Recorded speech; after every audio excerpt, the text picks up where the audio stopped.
Anime begins with Chan, an ordinary and poor young man living with his family and studying at university, and the thing he loves the most are historical books. So one day while browsing the internet, he searches for a new book and actually finds one that he really likes. So he goes to the place where it's being sold. And the moment he enters, he feels the atmosphere is strange. Quickly, he grabs the book he wants, but suddenly he hears someone's voice. The lights flicker off and on, and immediately the boy screams, runs outside, and says to himself, "This place must be haunted." But the most important thing is that he got the book, however. As we all know, good things don't last long. For while he is walking, he bumps into a girl who is being chased by a street gang. They catch her, beat her, and take her money. Our hero Chan sees what is happening but is too scared to interfere. Yet the real shock is that his book falls. The gang leader notices it and picks it up, and when he realizes it's just a history book, he laughs and says he'll use its pages as toilet paper. At that moment, Chan pleads, saying, "Please, that's my book and I want it back." The leader smirks and says, "I won't give it back. Show me what you can do." And his mocking words make Chan's blood boil. So he grabs the book and strikes the leader, then runs as fast as he can. The leader chases him. After some time, Chan reaches a park, and when he looks back, he sees no one and thinks he escaped, but no. Oh, my friend? Suddenly, a magical barrier surrounds the place, and the leader appears, telling him, "You didn't know, boy, that you hit the strongest sorcerer in the city. And not only that, I also own the strongest weapon." By weapon, he means his huge human-like servant, because most powerful sorcerers have weapons in human form. Let's call them assistants to make it easier. And this assistant attacks Chan with a gust of air, sending him flying, then strikes him repeatedly, cutting his body, leaving him torn and broken. And the cruel leader doesn't stop. He stomps on him, calling him worthless trash. Our hero bleeds heavily, almost dying, whispering,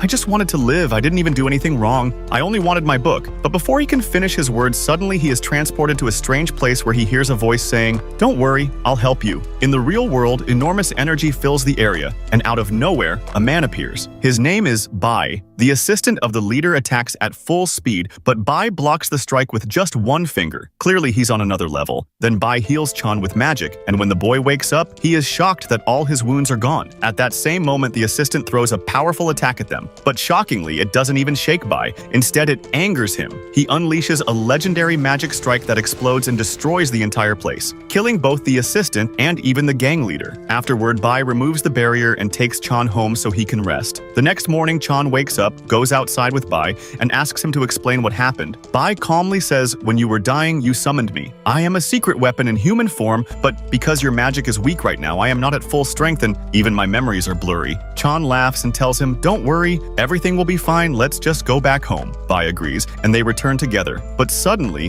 while they are sitting, Chan's mother calls him, saying someone wants to meet him. So Chan hides Bai and goes outside, only to be surprised by a beautiful girl who says she saw him at the university and wants to walk with him. The poor boy blushes and hesitates, but finally agrees and walks with her. On the way, he says, "Sorry, but we don't know each other well." She smiles and replies, "My name is Sue," then instantly summons two followers, revealing that she actually came here to make a deal with him and take his weapon. While she is talking, Bai himself arrives, approaches her with charming words, and flirts with her. And when she sees his face, she is stunned and impressed, while our poor hero just stands there speechless. Back to the background, nobody paid attention to him, but Chan suddenly stops everything and makes it clear to Sue that he will never hand Bai over to her. Immediately, he grabs him and returns home, where Bai sits with him and starts explaining more about the matter of weapons, saying that basically every weapon comes from a giant vault, and these weapons are either once possessed by legendary warriors, or they themselves are unmatched legendary weapons, and they are divided into 4 levels. The 4th level is the weakest, then the 3rd, then the 2nd, then the 1st,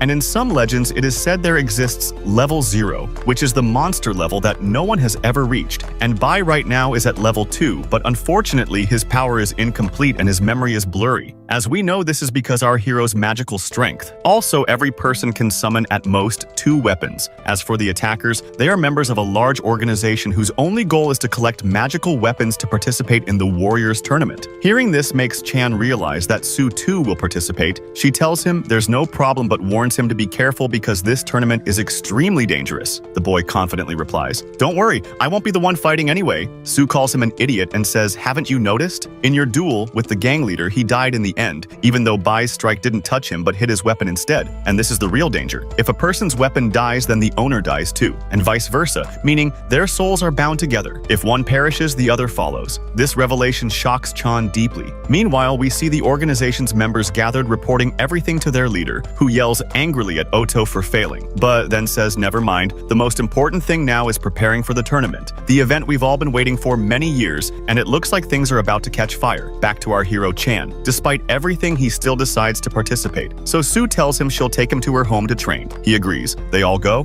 and Chan is stunned by the size of her massive house. He tells Sue he cannot stay long because he has to care for his parents, but Sue reassures him not to worry. Sue had prepared everything, though our hero didn't really understand at first, but the moment he entered the house, he forgot all about it because he found his mother sitting there drinking tea, and Sue quickly took him aside into another room and explained that she brought his mother here because someone might harm her, and she even sent an invitation to his father too, but he refused. So right now she wants him to summon a second weapon since every person can have 2 weapons at most, but our hero only has 1. And of course he doesn't refuse the idea, so Sue teaches him the ritual, he performs it, and successfully summons a little girl named Gigi who immediately pledges her loyalty to him for life. And we learn that she is also level 2 just like Bai. And while she is still speaking, Sue calls them saying dinner is ready, so they all go to eat and are shocked by the delicious looking food. Even Sue herself is surprised and wonders who cooked it since her chefs have never made anything like this, and it turns out that Chan's mother was the one who cooked everything. The young ones start eating and love every single dish, especially the 2 assistants. By the way, the male assistant is called Blue and the female one is called Red. After dinner, our hero and Bai head to the hot springs to relax, and while soaking, Bai asks him why he helped Sue, and the boy answers that Sue is actually very kind because she cared about his family and brought them here, though of course he would never tell her this directly, but that is the truth. And all the while, Sue is standing nearby secretly listening, her face turning red as she blushes and rushes away embarrassed. Later, Chan's mother decides she should return home to her husband because he is alone and surely needs her. Sue tries to stop her, but she insists and leaves. Then Sue tells Chan to go get some rest since he has training ahead and the tournament is approaching. The boy agrees and goes to sleep. On the 3rd day, he wakes up and begins his training with all the others, doing his best to become stronger in combat. And after finishing the training, he heads out with Sue and the others to the street because he wants to buy a book. When they are walking, he spots the bookstore a little further ahead and says he'll go alone. Sue says no problem, but as soon as he walks off in a flash, a small boy appears,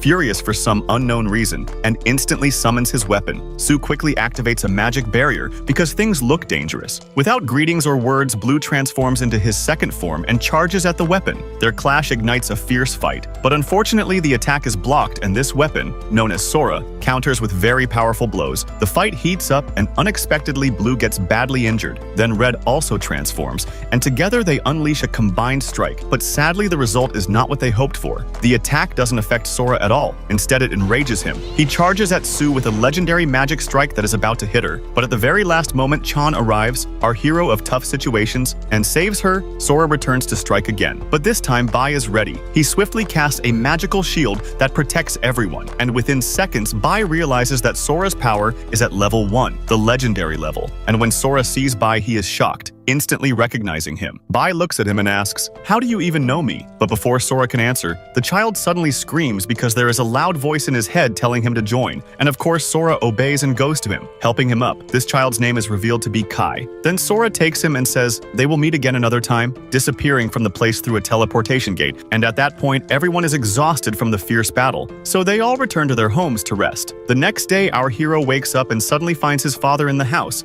and his father immediately questions him angrily, asking, "Where have you been all this time?" The boy tries to brush it off, saying he had important things to do, but his father shouts at him, calling him useless, a worthless nobody, and even accuses him of spending time at Sue's mansion. Our hero doesn't want to reveal the truth, so he tells his father that Sue is a respectable girl, and he is currently working on important matters, but this only enrages the father more. He warns Chan never to see that girl again, leaving the boy upset and hurt, so he goes out to walk the streets for a while. Meanwhile, Sue is sitting in her place when she suddenly receives a visit from a very important figure, the King of Magic, who warns her that dangerous events are coming and she must stay alert. She barely has time to respond when her phone vibrates with a message. She opens it and is shocked to see a video of Kai holding people tied up with flames burning around them. Without delay, she excuses herself from the king and rushes off with her assistants to find Kai. On the way, she calls our hero, telling him something dangerous has happened. There is no time to explain, and asks him to stay inside her house because an attack from the organization could come at any moment. The boy agrees, She ends the call, and about 10 minutes later she reaches the place shown in the video but finds no one burning. Immediately realizing it is a trap, she tries to call Chan to warn him, but someone smashes her phone. And when she looks up, she is completely shocked to see a girl from the Grand Organization. Her name is Queen, and beside her stands Kai and his assistant Sora. The whole gang is gathered. Blue and Red instantly transform into their combat forms. In that moment, Queen surprises everyone with a sudden powerful strike aimed straight at Sue. It's devastating, but luckily Blue leaps in and saves her at the very last moment. This shocks Sue because Queen is human. So how could she have such inhuman power? If she were a weapon, it would make sense, but this is something else entirely. In that moment, Queen sneers and tells Sue that a pampered girl like you, living in a giant mansion, could never imagine the suffering I went through to reach this strength. Blue shouts enough and unleashes a special combined technique with Red, an attack that can injure an opponent without even touching them. But the shocking result is that even this legendary strike, which once injured the strongest enemies in the world, has no effect on Queen. Instead, she speeds up and attacks Blue relentlessly, forcing him to dodge right and left. But finally, she lands a crushing blow that leaves him gravely injured. Red charges in foolishly, but Queen simply kicks her away, then wraps both of them in a storm of lightning, their screams of pain echoing as Sue stands helpless, crying and begging them to stop because if they continue like this, they will die. But Blue and Red tell her through their agony that all this time they lived by her side, and she thought of them only as weapons, but in truth they see her as their own daughter and they cannot give up now. Either they die protecting her or they fight until their very last breath. Hearing this fills Sue with overwhelming emotion. A strange light bursts forth and suddenly Blue and Red revert to their original weapon forms. Sue grabs both in her hands, fury burning in her eyes, and declares it's time to get serious. But before continuing, dear friends, hit that like button below, and if there is any anime you want to see recapped, write its name in the comments and subscribe to the channel, because when your anime drops, we'll make sure you get notified instantly. Now let's continue with the story. On the other side, we see some of Sue's allies heading to her house, where they inform our hero that an attack from the organization is about to happen. The boy quickly thinks of a clever plan and executes it. Soon after, we see a squad of soldiers arrive led by Otto and Long. Gigi steps forward to face them. Otto quickly understands the situation and orders his assistant to attack. Gigi pretends to flee, tricking him, and because Otto is arrogant, he falls for it and chases her with Long following. Before leaving, he commands the soldiers to seize the house since it's now unprotected. But as soon as they storm in, they are met by Bai along with Sue's friends, turning the place into a slaughterhouse. The battle begins. Sue's allies clash with the soldiers, cutting them down in seconds. Bai follows up with a devastating magic strike, shaking the ground and throwing everyone to the floor. And as he moves in to finish them, Chan desperately tries to stop him, but it's useless. In an instant, Bai releases the final strike that wipes them all out completely, leaving Chan furious. But Bai simply says, never forget, you cannot show mercy to enemies. And since you chose to join this tournament, prepare yourself. The tournament means you must learn a little cruelty. So let's return, my friend, to Sue, who was running straight at Queen, striking her hard, but Queen barely managed to block. Sue didn't give up. She came again and again until finally she landed a blow that hurled Queen back, smashing her against the wall. At that point, Queen was at her limit, almost unable to continue. Yet she gathered all her strength into one final magical strike, launching it, but luckily Sue dodged at the very last second and seized the chance to counter, unleashing fire magic that burned Queen badly. And seeing the tables turned completely against her, Queen retreated, fleeing the place. Kai doing the same and vanishing with her, Sue collapsed to the ground, exhausted after using such a massive amount of power. Meanwhile, Gigi had stopped running. Otto ordered his assistant to attack, and indeed he did, but Gigi blocked with her sword. And just as the ninja tried to sneak up behind her, Bai suddenly arrived, intercepting the strike with his magic. Otto laughed mockingly and told them, "Do you really think you can defeat us? No way." Then he commanded both his assistant and the ninja girl to begin the real fight. She quickly disappeared into stealth while the assistant clashed head-on with Bai. The two colliding fiercely, our hero grew anxious because at any moment the ninja could sneak up and finish Bai. He desperately searched for a solution until an idea struck him. He rushed at Otto and ordered Gigi to strike. She was about to land the blow when the ninja appeared and blocked it. Bai saw the chance and used his crystal magic strike, but Otto's assistant threw up a barrier just in time to save them. You think the disaster ends there? Not at all. In the blink of an eye, the ninja lunged with her blade and blood hit the ground, but the shocking part was that it wasn't our hero's blood. It was Gigi's, yes, my friend. The girl took the strike for him, sacrificing herself. Despite her severe wound, she pushed the ninja back and said, "Never dare to harm my master." Then in tears of pain, she whispered to our hero that she was sorry she couldn't protect him anymore, her voice fading as her body went still. He tried to wake her, but she wouldn't respond. The boy broke down, crying his heart out, while Otto didn't care at all, ordering his assistant to keep fighting Bai.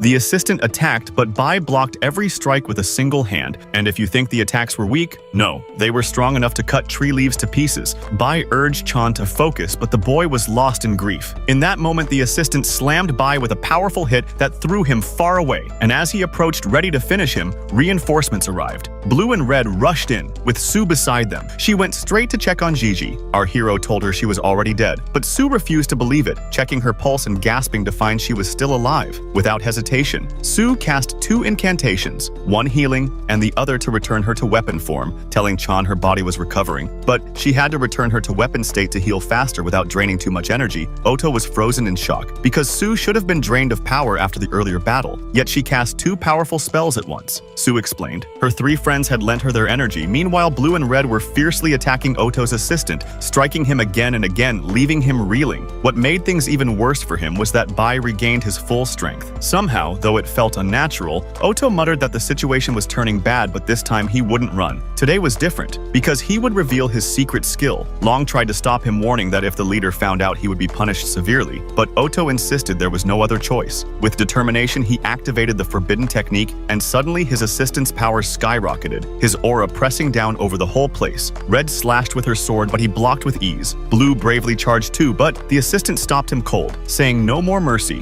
then slammed both Blue and Red back with one strike, destroying the strange dimension, dragging everyone back into the real world. And now everyone stands shocked by Kai's terrifying new form. Chan immediately orders Timo and his soldiers to strike. The 3 unleash a triple explosive magical attack, blasting it at Kai, but he blocks it, only to be shocked when he sees Chan and Bai merge together.